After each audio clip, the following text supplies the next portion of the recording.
ആളെന്നെ വിളിച്ചിരുന്നു. ആളെന്നെ സാനിഫ് എന്ന് പറഞ്ഞൊരു വ്യക്തിയുടെ ഫോണിൽ നിന്നാണ് വിളിച്ചത്. എന്നെ ഡയറക്റ്റ് പോലും അല്ല വിളിച്ചത്.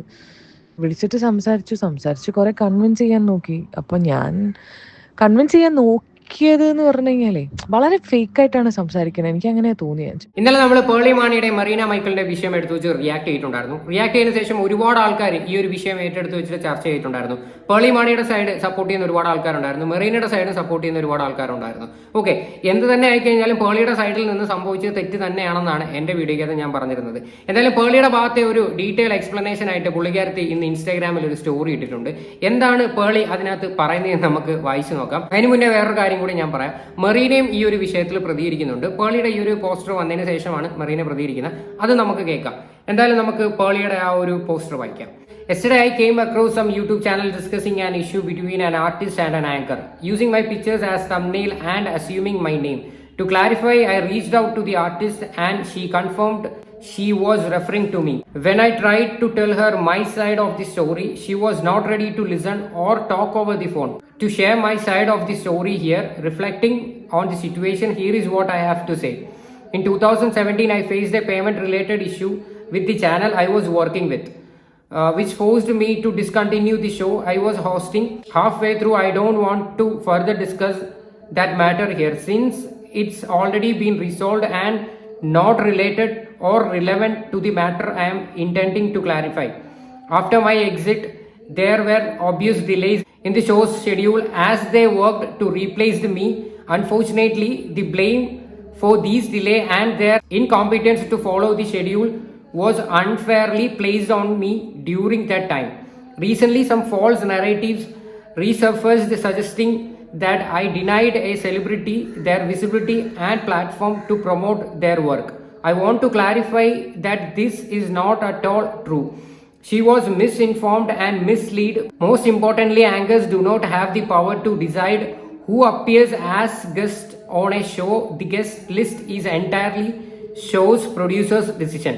I wish they had shown the courage to take responsibility for the delays that caused this young actor inconvenience instead of cowardly putting the blame on me. They not only lied but also created an unnecessary confusion between me and this Innocent artist. അപ്പൊ പേളി പറഞ്ഞു വരുന്നത് പേളിക്ക് ഇതിനകത്ത് യാതൊരു പങ്കുമില്ലെന്നാണ്. അത് മാത്രമല്ല, ഒരു anchor എന്നുള്ള നിലയ്ക്ക് പേളിക്ക് അതിനുള്ള പവർ ഇല്ലെന്നാണ് പറയുന്നത്. അതായത് ഷോ പ്രൊഡ്യൂസറാണ് തീരുമാനിക്കുന്നത് ഏത് ഗസ്റ്റിനെയാണ് വിളിക്കേണ്ടത്, ആരെയാണ് നമ്മൾ ഇന്റർവ്യൂ ചെയ്യേണ്ടതെന്നല്ല. അത് ഷോ പ്രൊഡ്യൂസറിന്റെ കയ്യിലിരിക്കുന്നതാണ്. പേളിയുടെ ഭാഗത്ത് മിസ്റ്റേക്സ് ഒന്നുമില്ലെന്ന്. പിന്നെ ഇതിനകത്ത് പേളി പറയുന്നുണ്ട്, ഈ പറയുന്ന മെറീനെ കോൺടാക്ട് ചെയ്യാൻ ശ്രമിച്ചിട്ടുണ്ടായിരുന്നു എന്നും, മെറീനെ കോൺടാക്ട് ചെയ്ത സമയത്ത് പുള്ളിക്കാരത്തി സംസാരിച്ചില്ല, അതിന്റെ പേരിൽ പുള്ളിക്കാരത്തിയുടെ ക്ലാരിറ്റി എന്താണെന്നുള്ള രീതിയിൽ നമ്മുടെ അടുത്ത് ഷെയർ ചെയ്യുന്നുണ്ട് എന്നൊക്കെയുള്ള രീതിയിലാണ് ഇതിനകത്ത് പേളി സംസാരിക്കുന്നത്. അപ്പൊ ഇനി നമുക്ക് പറയാനുള്ളതെന്ന് പറഞ്ഞു കഴിഞ്ഞാൽ, മെറീന ഈ ഒരു വിഷയത്തിൽ പ്രതികരിക്കുന്നുണ്ട്. മെറീന പറയുന്ന കാര്യങ്ങളും പേളി പറയുന്നതും തമ്മിൽ വലിയ ബന്ധമില്ലാതാണ് എനിക്ക് ഫീൽ ചെയ്തത്. കാര്യം പേളി ശരിക്കും മെറീനെ കോൺടാക്ട് ചെയ്തിട്ടുണ്ടായിരുന്നു, വേറൊരു ഫ്രണ്ട് വഴിയാണ് കോൺടാക്ട് ചെയ്തതെന്നാണ് പുള്ളിക്കാരത്തി പറയണത്. ഓക്കെ, എന്തായാലും ഒരു 5 മിനിറ്റ് വോയിസ് ഉണ്ട്, ഞാൻ ഇവിടെ വെക്കാം. നിങ്ങൾ ഡീറ്റെയിൽ ആയിട്ട് ആ ഒരു വോയിസ് കേൾക്ക്, അതിനുശേഷം നമുക്ക് സംസാരിക്കാം. എടാ ഞാൻ ആ റെസ്പോൺസ് കണ്ടു. ഞാൻ ആക്ച്വലി എനിക്ക് ഇന്നലെ മുതൽ ഇങ്ങനെ കോൾസ് വരുന്നുണ്ട് ഓൺലൈൻ മീഡിയന്നും അവിടെ നിന്നൊക്കെ. ഞാൻ ഒരാളെ കോളും എടുത്തിട്ടില്ല. ഒന്നാമത് ഞാനേ എടാ ഞാൻ ഒരാളുടെ പേര് പറയാനോ അല്ലെങ്കിൽ അവർക്ക് ഉണ്ടാവുന്ന ഒരു കാര്യം അവരുടെ കരിയർ വൈസുള്ള കാര്യങ്ങൾക്ക് ബ്ലോക്ക് ചെയ്യാനോ അങ്ങനെ ഉദ്ദേശിച്ച് പറഞ്ഞ വീഡിയോയോ അങ്ങനെ ചെയ്ത വീഡിയോ ഒന്നുമല്ല. കാരണം അലിഗേഷൻ വന്നപ്പോൾ ആദ്യം വേറൊരു ആങ്കറിനെയും കൂടെ അതിൽ ഇൻവോൾവ് ആയിരുന്നു പേര്. അപ്പം ഞാൻ ആകെ അയ്യോ ഞാൻ പറഞ്ഞത് അബദ്ധമായോ എന്ന് എനിക്ക് തോന്നിയിരുന്നു ഒരു പോയിന്റിൽ. പക്ഷെ നമ്മളടുത്ത് ലൈഫിൽ അങ്ങനെ ഒരു ഇൻസിഡന്റ് ഉണ്ടാവുന്ന സമയത്ത് എക്സ്പ്ലനേഷൻ ചോദിക്കുമ്പോൾ നമ്മളത് പറയുമല്ലോ. അതിൽ പോലും ഞാൻ ആളുടെ പേര് ഒന്നും പറയരുത്, ഇൻസിഡന്റ് ഇതാണ് എന്നുള്ള രീതിയിൽ പറഞ്ഞു പോയതാണ്.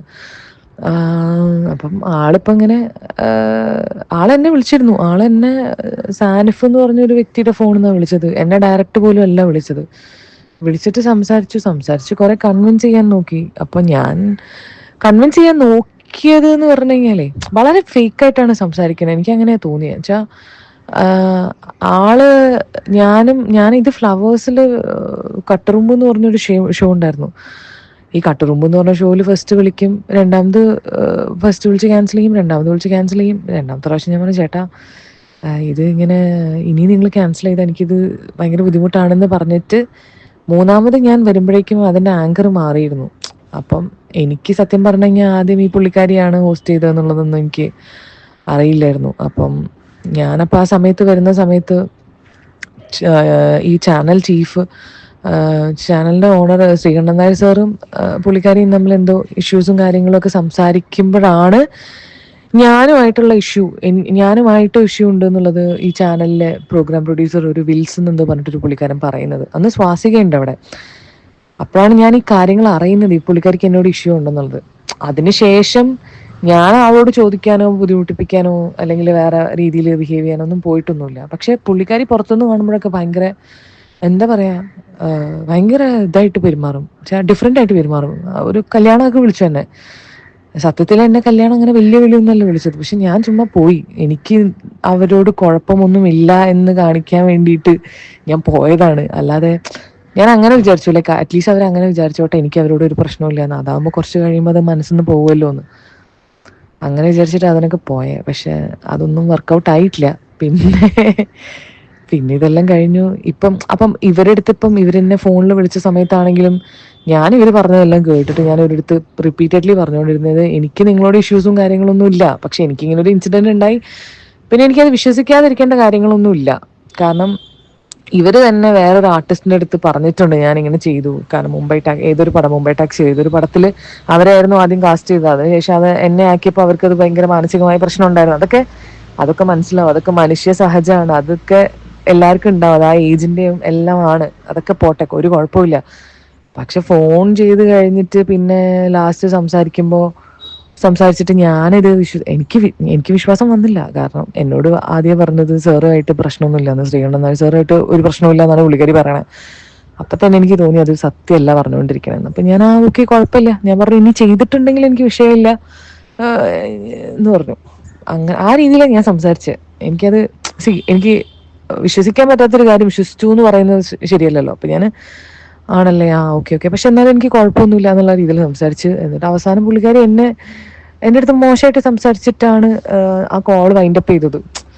ഞാൻ എക്സിസ്റ്റ് ചെയ്യുന്നുണ്ട് എന്ന് അറിയില്ലായിരുന്നു, I didn't even knew that you existed എന്നൊക്കെ പറഞ്ഞിട്ട് ഇൻസൾട്ട് ചെയ്തിട്ടാണ് വെച്ചത് പിന്നെയും ഫോണ്. എനിക്കതിനും പരാതിയും കാര്യങ്ങളൊന്നുമില്ല. ആൾക്കാർ, ഞാൻ നിന്നോട് ഡീറ്റെയിൽ ആയിട്ട് ഇപ്പോൾ ഇത് പറയുന്നത് എന്താണെന്ന് വെച്ചാൽ, ഞാനിത് വേറൊരു പേഴ്സൻ്റെ അടുത്ത് ഒരു മീഡിയയിലെ ഒരു ക്യാമറയുടെ മുമ്പിലൊന്നും ഇരുന്ന് പറയാനോ അങ്ങനെ ഞാൻ വിചാരിക്കുന്നില്ല ഇതിനെപ്പറ്റി. കാരണം എനിക്ക് ആളുടെ പേരും പറയണ്ട, എനിക്ക് ഒരു കാര്യങ്ങളും ഇനി ഫെർദർ ഡിസ്കസ് ചെയ്യണ്ട. ഞാൻ അങ്ങനെ ഉദ്ദേശിച്ചിട്ടുമല്ല. ഇപ്പം എല്ലാവരും പ്രായം ഒക്കെ മാറി. She was in A 20s നടക്കുമ്പം, അപ്പോൾ she's in A 30s now. അപ്പം അതിൻ്റെ ഒരു മെച്യൂരിറ്റി വന്നിട്ടുണ്ടാവുമെന്ന് ഞാൻ വിചാരിക്കുന്നു. ഇനി അതല്ല എന്നുണ്ടെങ്കിലും ഐ ഹോപ്പ് കുറച്ച് കഴിയുമ്പോഴത്തേക്കും എല്ലാം ബെറ്റർ ആവും എന്നുള്ളത്. എനിക്ക് അങ്ങനെ ഒരു ഇന്റൻഷനേ ഉണ്ടായിരുന്നില്ല ഒരാൾക്കിട്ട് പണി കൊടുക്കണമെന്നോ അല്ലെങ്കിൽ ഒരാൾ ഇങ്ങനെ ഇതാവണം എന്നുള്ളത്. I always wanted to make her feel like എനിക്ക് അവരായിട്ട് ഒരു ഇഷ്യൂ ഇല്ല എന്നുള്ളത്. അതുകൊണ്ടാണ് പിന്നീട് കാണുമ്പോൾ സംസാരിച്ചതും ഒക്കെ. അപ്പം എനിക്കറിയില്ല, എന്തോ ഒരു മിസ്അണ്ടർസ്റ്റാൻഡിങ് പോലെ എനിക്ക് തോന്നിയത്. അപ്പോൾ ഇതാണ് ഈ ഒരു വിഷയത്തിൽ മെറീന പ്രതികരിക്കുന്നത്. എന്തായാലും മെറീന പറഞ്ഞതിനകത്തൊരു കാര്യം എനിക്ക് മനസ്സിലായി. എന്തായാലും ഈ ഒരു ഷോ നടന്നുകൊണ്ടിരിക്കുന്ന സമയത്ത് തന്നെ അവരുടെ ആ ഒരു ടീമുമായിട്ട് ഈ പറയുന്ന പേളിക്ക് എന്തൊക്കെ ഇഷ്യൂസോ കാര്യങ്ങളൊക്കെ ഉണ്ടായിരുന്നു. എന്താണെന്ന് വെച്ച് കഴിഞ്ഞാൽ അതുപോലെ തന്നെ എപ്പോഴെങ്കിലും വന്ന് ക്ലാരിറ്റി തരട്ടെ, അല്ലെങ്കിൽ ക്ലാരിറ്റി തരണമെന്നുമില്ല. എന്തെങ്കിലുമൊക്കെ ഇഷ്യൂസോ കാര്യങ്ങളൊക്കെ ഉണ്ടെങ്കിൽ പറഞ്ഞു തീർക്കാൻ പറ്റുന്നതാണെങ്കിൽ തീർക്കാൻ നോക്കുക, അങ്ങനെ ഞാൻ പറയത്തുള്ളൂ. ഇതിനകത്ത് മെറീന പറയുന്ന കുറച്ച് പോയിന്റ്സ് ഉണ്ട്. അതായത് വേറൊരു ആർട്ടിസ്റ്റ് പറഞ്ഞിട്ടും ഇതുപോലെ ഇങ്ങനെ കേട്ടിട്ടുണ്ട് പേളി ഇങ്ങനെ പറയുന്നതിനെ പറ്റിയിട്ട്. പിന്നെ അത് മാത്രമല്ല, പേളി കോൺടാക്ട് ചെയ്തത് വേറൊരു ഫ്രണ്ടിന്റെ ഫോണിൽ നിന്നാണ്. ഓക്കെ, എന്നിട്ട് വിളിച്ചിട്ടും ഇതിനെ പറ്റിയിട്ട് സംസാരിച്ചപ്പോഴും വളരെ ഫേക്ക് ആയിട്ടാണ് സംസാരിച്ചതെന്നും പറയുന്നുണ്ട്. പിന്നെ സംസാരിച്ച കൂട്ടത്തിൽ പറയുന്നുണ്ട്, എനിക്കിപ്പോഴും അറിയില്ലായിരുന്നു മെറീന എന്ന് പറയുന്ന വ്യക്തി എക്സിസ്റ്റ് ചെയ്യുന്നുണ്ടെന്ന് എനിക്ക് അറിയില്ലായിരുന്നു എന്ന്. ആ സത്യം പറഞ്ഞത് ഭയങ്കര ഇൻസൾട്ടിംഗ് ആണ് ഫോണിൽ വിളിച്ചിട്ട് ഇങ്ങനെ സംസാരിക്കുന്നത്. ഓക്കെ, എനിവേ ഈ ഒരു വിഷയം നല്ല രീതിയിലല്ല അവർ സംസാരിച്ച് വെച്ചത്. അവർ ഫോൺ കട്ട് ചെയ്തിട്ട് പോവുകയാണ് ചെയ്തതെന്ന് വ്യക്തമായിട്ട് മെറീന സംസാരിക്കുന്നുണ്ട്. ഇത് രണ്ടുപേരും ഒരു സെലിബ്രിറ്റി ആയതിന്റെ പേരിലാണ് ആൾക്കാർ കൂടുതലും ഈ ഒരു വിഷയം എടുത്തു വെച്ചിട്ട് ചർച്ച ചെയ്യുന്നത്. ഓക്കെ, അല്ലാതെ നിങ്ങളെ ആരെയും പേഴ്സണലി ഉപദ്രവിക്കാനോ നിങ്ങളെ പേഴ്സണലി പബ്ലിക്കിന്റെ മുന്നിൽ ഡിഫെയിം ചെയ്യാനോ എന്നൊന്നും ആർക്കും താല്പര്യമില്ല. ഓക്കെ, പേളിക്കോ മെറീനയ്ക്കോ ഇത് പ്രൂവ് ചെയ്യാനായിട്ട് അവരുടെ കയ്യിൽ മേ ബി ഒന്നും കാണത്തില്ല. ഇതിൽ ആ ഷോയിലുള്ള ആൾക്കാർ, ആ സമയത്തുള്ള ആൾക്കാരാണ് ഈ ഒരു വിഷയത്തെ പറ്റി സംസാരിക്കേണ്ടത്. അപ്പോൾ എനിവേ ഇതിനെക്കുറിച്ചിട്ടുള്ള നിങ്ങളുടെ എല്ലാവരുടെയും അഭിപ്രായങ്ങൾ എന്താണെന്ന് വെച്ചാൽ നിങ്ങൾ തീർച്ചയായിട്ടും കമന്റ് ചെയ്യുക.